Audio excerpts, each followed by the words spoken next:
Number 2, reading aloud your daily text. 疾病与人类史。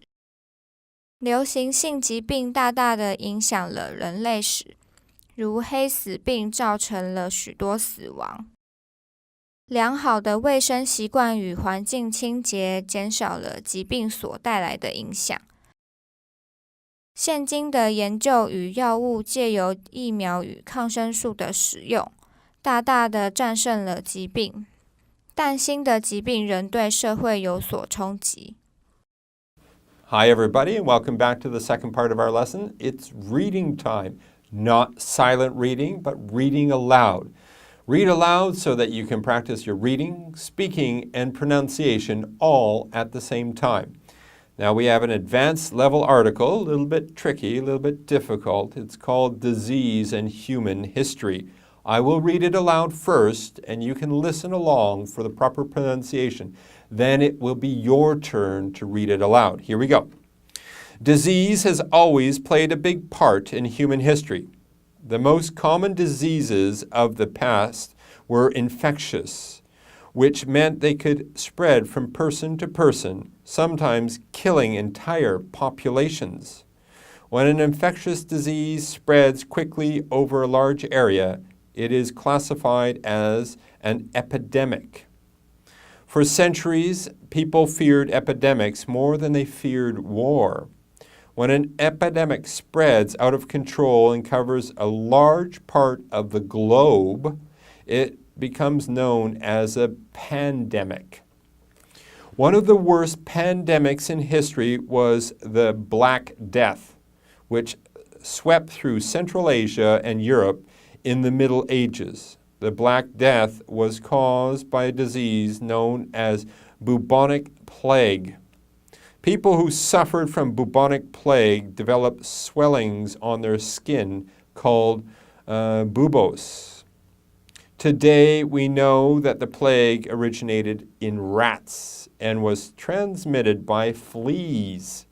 Because there was no effective sanitation system in the Middle Ages, the plague spread very quickly. It ended up wiping out 1/3 of Europe's population. Bubonic plague stopped spreading across Europe in the 1700s. People found out that they could control it by ordering public quarantines in areas that had the plague. Sometimes entire cities were shut down and no one was allowed to enter or leave. However, what really stopped the spread of the deadly disease was the improvement of sanitation and human cleanliness. People became a lot cleaner over time. Consequently, they did not get sick as often. In modern times, we do not have to worry about the spread of disease as much as we used to. Scientists have discovered how infectious diseases are passed from one person to the next. They have also developed ways of preventing us from getting sick. Vaccines and antibiotics are used all over the world to prevent diseases, such as smallpox, malaria, pneumonia, and even bubonic plague. However, modern medicine is not perfect. In some cases, the disease becomes resistant to the treatment. In other words, the disease gets stronger, and the vaccine or antibiotic that is supposed to prevent it becomes useless. As a result, many diseases that were once under control are now coming back. This is causing a lot of worry, especially in developing countries. In addition, there are now new diseases that are making a significant impact on society. AIDS, acquired immune deficiency syndrome, was discovered in the 1980s. It has caused thousands of deaths and infected millions of lives around the world. Many people have gotten involved in the fight against AIDS, but scientists have still not been able to find a cure.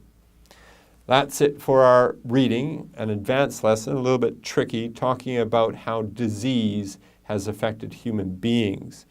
And in the past, a lot of the problem was that people weren't very clean. They didn't wash their hands, and they might have had fleas or rats or other dirty things about them, and it was easy to get sick. The situation has improved, but we know that some diseases are very hard to totally conquer. And right now, scientists are a little worried that some diseases may come back even stronger than they were in the past.